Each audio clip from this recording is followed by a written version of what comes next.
What is your love language? All of them. All of them. All of them, my dear. All of them, my dear. Okay, so I am... Hello family, welcome back again to my YouTube channel. Of course, I am Cynthia Rhodia, as you already know.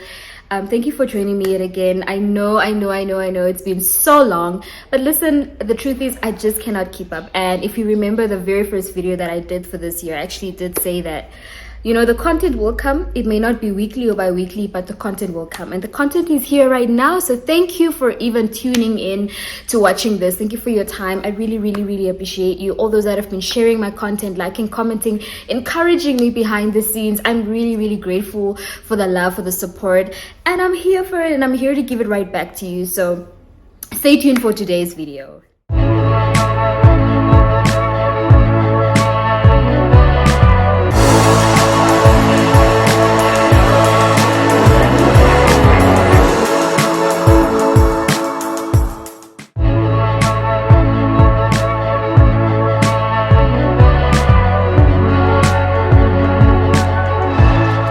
Today's video is going to be quite interesting. It's me interacting with you. So I put up a poll on my Instagram the other day and I said, hey, ask me whatever you want to ask me. You do the asking, I do the answering on my YouTube channel. I haven't done a Q&A, and I once did one, but I had to remove the video for other reasons. And but that was a get to know me tag. But this is really just a Q&A. Ask me and I'll answer. I love interacting, and I want this year to be more about interacting and engaging with you. So if you have any more questions, do drop them in the comment box. If you want me to do another video of a Q&A, please do it. If you missed the Instagram poll, if you don't follow me on Instagram, please do follow me on Instagram so you don't miss any of these polls. Is it a poll? It's not a poll. It's like a question box. That question box that you can answer, or you can ask me questions where I will then answer them if I can. Right, so I had to take my old device, and I had to screenshot the questions, and I had to send them. I don't know if I should show you, because like show people's names, and I don't want to show people's names, but you know, the questions are there. So anyway, I'm gonna answer as many as I can. You people weren't interacting with me a lot, you know, but it's okay. For the ones that did, I appreciate you. No, actually it is a lot. I may not be able to finish these questions. Thank you for your questions. On a serious note, I really appreciate it. Okay, so let me start with one of the first questions that I got. I can't say who it's from. I need water.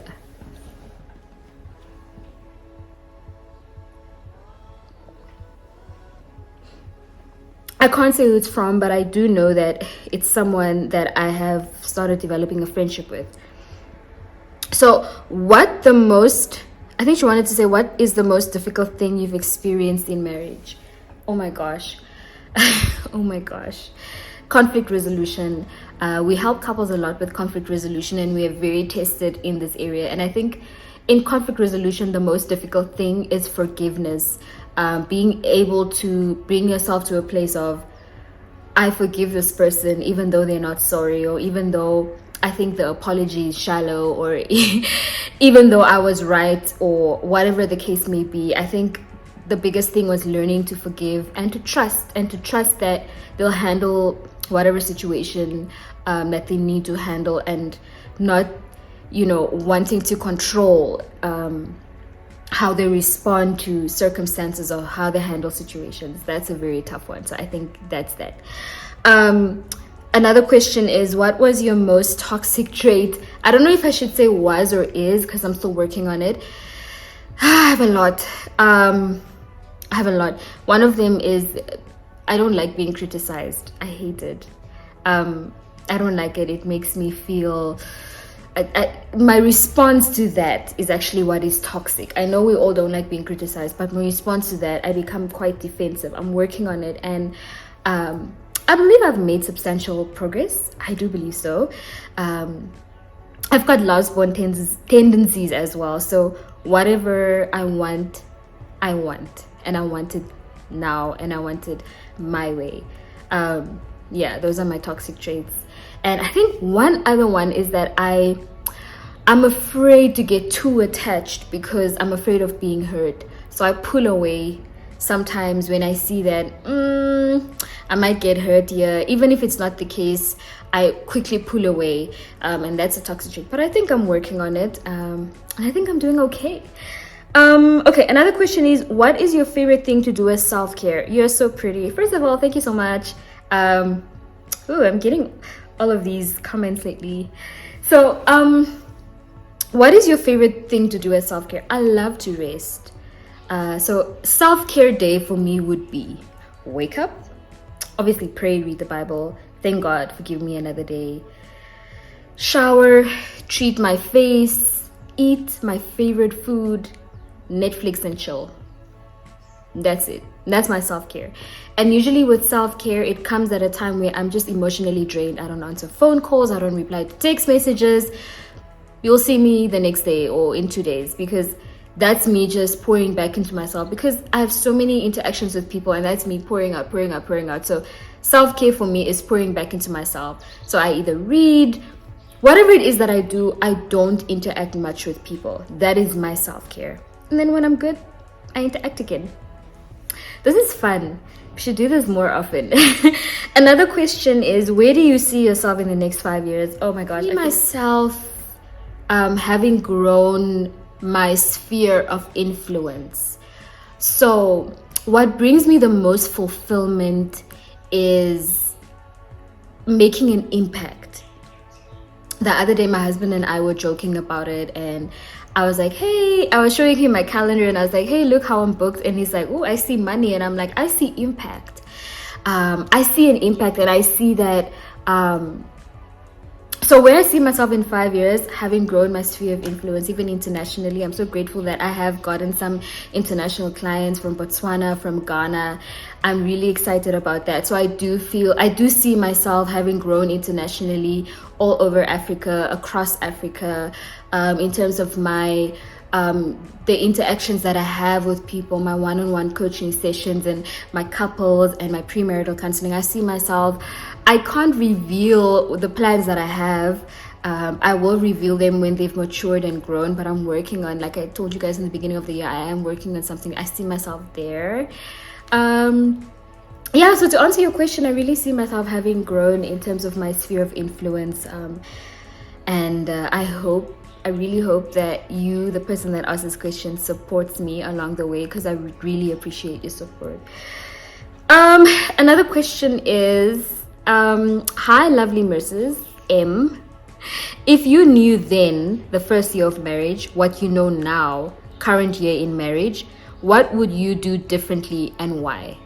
Okay, she had to ask into, because I don't know why the question box doesn't, take so many words. But anyway, what would you do differently and why? If you knew then what you know now, so many things. I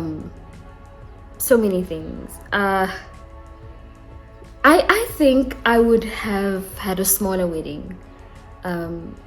Probably just 50 people at my wedding. I would have had a smaller wedding. Yeah, and I think I would have saved a lot on finances that way, because we had a bit of a big wedding.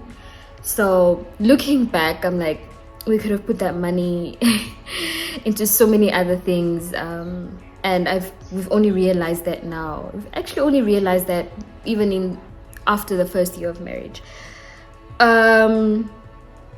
Yeah, because the first year of marriage was really tight for us. It was really hectic, and I think we could have done better if we had saved some of that money.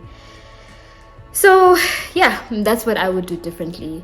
And I wouldn't put I wouldn't allow so many people to have opinions over my life in the beginning. And I would actually, this is a very good one, I would actually do my own research. I would have done my own research about certain things together with my husband, as opposed to just blindly following advice. Yeah, that's what I would have done differently. Another question is, what are you most excited about in your marriage during this season? I'm excited about loving my husband more, him loving me more. I'm excited about being the absolute best wife that I could be. I'm excited about the purpose of my marriage, pursuing the purpose of my marriage, because the purpose of marriage is greater than us ourselves. So I'm really, really excited about that. I'm just so excited about fulfilling the purpose that our marriage has. Every time we walk in our aligned purpose, it feels so good. We feel like we've done so much. It feels so fulfilling. And I love it. I'm here for it. So I think that's what I'm most excited about. Another question, can one survive with no friends or family? You could probably survive, but you'd probably be very unhappy. One of the indicators that prove your level of happiness, or that show how happy you are, how balanced your life is your relationship, how satisfied you are with your relationship with your friends and family. And further than that, it's usually more satisfactory when you've got a closer relationship with your friends or your family. It usually makes more sense in your life, and you usually feel like you've got a sense of belonging. So you could survive, but you probably won't be very happy. And happy people aren't very productive people. So you want to make sure that you've got that part of your life sorted out. Okay, let's move on. Okay. Another question is, what has been the most, I love this girl. What has been the most pivotal moment in your life so far? When I realized that I no longer want to be in law full time, and that I want to do love coaching full time. That was when I was like, that's my pivotal moment in life. What in life is beautiful to you? Where do you find your inspiration? As you know, I love love. Everything that has to do with love, I love it. And what is most inspirational to me is you're probably wondering, like, what is wrong with this person? You know, like, she's all about love. I really, really love love, because love has the ability to break barriers. The love of self, the love of God, the love of other people, it has the ability to break through certain barriers. It has the ability to, form the most beautiful relationships. It has the ability to feel the most motivated, to feel the most confident. So that for me is the most inspirational thing, love. I hope I answered the question. Where do you find your inspiration? I find my inspiration in love and in God's love, because I've noticed that whatever happens in life, I always find myself going right back to God's love, and that's where I draw my inspiration. What is beautiful to me in life is love. Where do I draw my inspiration? From the people that carry love. Love has the ability to break through barriers. Love of self, love of God, love of others. It has the ability to break through barriers. So I'm for that. It was only when I realized the power of love where I started walking in my purpose. So that's where I draw my inspiration from. If you are somebody that carries genuine love in their hearts, I probably draw inspiration from you. Okay, I'm 24, male, never dated before. How do I find someone compatible and whose vision aligns? I think you wanted to say aligns with mine. First of all, if you're 24, there's no need to rush. Look into why it is that you want to date. First of all, is it pressure from outside, or is it you? Do you feel like you need to settle down? Are you in a place where you are ready to settle down? That's first of all. You need to be very sure about what your goals are, because your goals then fuel your vision. So you also need to be very certain about what your vision is, and very certain about what your purpose is, because these things work together. So once you're sure about what your purpose is, you'll be sure about what your vision is, because your vision is a glimpse of your purpose.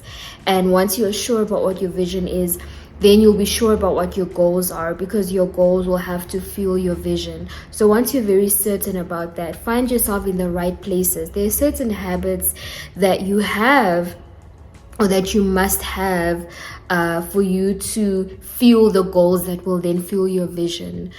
So find yourself in an environment where you exercise the habits that fuel your goals, right? So if you're somebody whose vision, if you're business minded and you are into entrepreneurship and all of that, or entrepreneurship, is that the correct word?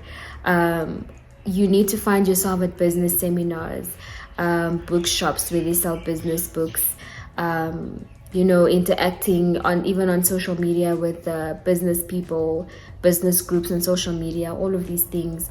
And if you are within that space, if you are prayerful, God will present somebody that has similar goals. Sometimes you don't even need somebody that has similar goals. Sometimes you just need somebody that complements your vision and your goals. So it could be that they may have similar goals, but it could also be that they've got goals that complement yours. So you want to be then, to answer your question, in an environment where you find people, you want to be in an environment where you are able to exercise the habits that fuel your goals. And in that environment, you're more likely to find, or most likely to find, somebody else in that same environment that has similar goals or similar habits that can then fuel similar goals that you may have, which can then fuel their vision, which is similar to your vision, and then your purpose. So it's really important that your purpose is aligned when you find somebody that you do want to settle down with. The reason why I'm saying settle down, because you mentioned dating. For me, I don't believe in just dating. I believe in dating with a purpose. I actually believe in courtship. And what's one thing you learned from an elder that you still practice? You will always need someone. Never think that you never need anyone. Doesn't matter where they are in life, you'll always, always, always need someone. I learned that from my dad and from my mom. Yeah. Another question is, do you think you could live in another country and where? Probably Canada. I'm so tired of the system that is here. I mean, I love my country, I love Africa, but I think I could live in a place where everything is smoother in terms of the system. The other day I went to Home Affairs. I won't say much, but yeah, I think a different country would. To answer your question, I would, and that would be Canada. What is your love language? All of them. All of them, my dear. Okay, so I'm a physical touch person. I am a words of affirmation person. Physical touch, words of affirmation. I recently also discovered that I might be into gifting and acts of service. But okay, the top two: physical touch, words of affirmation. Okay. Ooh. What did you learn a little too late? I learned that how people treat you is not a reflection of you. I learned that way too late, and I had allowed it to affect my mental health a lot. So I'm not doing that anymore. What or who lights you up? My husband. Like, is that even a question? My husband is my everything. My husband, like, he lights up my world. He is the most amazing person ever. Let me not go into detail, but he definitely lights me up. What is your signature dance move? So when I was like still clubbing and stuff, I'm really good with my waist, so I would do the belly dancing. I know it's hard to believe because I've got a big tummy, but I promise you I'm really good at that. But right now, because I'm a church girl, I just do the hand clapping. Gotta keep it cute. Anyway, what is the most hilarious childhood memory you can think of? I don't know. I've got so many. What is the most hilarious? What is the child? Yo, guys, I was naughty. I was a naughty child. What did I? Some of it, I'm like thinking, and I'm like, but I can't share that. Maybe I'll come back to this question. What is the most hilarious childhood memory you can think of? Okay, Okay, so I was in grade 4, and this teacher used to hit us, and she, like, every day. And then so one day we had this presentation, or I think it was question and answer, I'm not sure. And so she was like, who is your favorite person? And then I said Sam Neoma, and she said, why? And I'm like, because he banned corporal punishment. And there was like a moment of silence. She was quiet, she didn't know what to say. The class went quiet, and I was grade 4, and I was like, corporal punishment is not allowed, you know. And I actually don't know what happened after that, but it was pretty funny because she was speechless, and I didn't know what I was saying at the time, but now I know. Okay, I have no question, but seeing your post lightens up my days when feeling down. Thank you so much. This is a prayer answered. I've always wanted to be that person for people, so God is good, man. I'm grateful, and I hope that your days keep feeling better and better and better and better. Oopsie. Okay, so okay, how did your journey with self-awareness start? My journey with self-awareness started when I was at rock bottom. I had nothing left in me to give. There was nothing left, and the only thing that was left to do was to look for me, because I had no one. I mean, the people were there, but I was so broken that I couldn't even let them in. So the only choice that I had was to call for me. I was like, Cynthia, where are you? Who are you? What is this? I need to find you again. And that's where it started, and that's how I was like, but God, like, I'm here, you know. This is me. I bring myself to you, and that's how it all started. And I went for therapy, and you know, therapy revealed a lot of things. But I will say, don't underestimate the power of God. God is amazing, guys. Whew, he's amazing. Okay. Those are my questions. Those are the ones that I have had to answer. I think I answered them. Yeah. So. Oh, there's one more thing that I wanted to say. There's one question. If you knew then what you know now, what would you do differently and why? In addition to everything that I said, I would also say that it's not always about you. What I learned was it's not always about me, and that even if things don't go my way, that it should be okay, and that it's not the end of the world, and that I'm not gonna die, and that it's totally fine.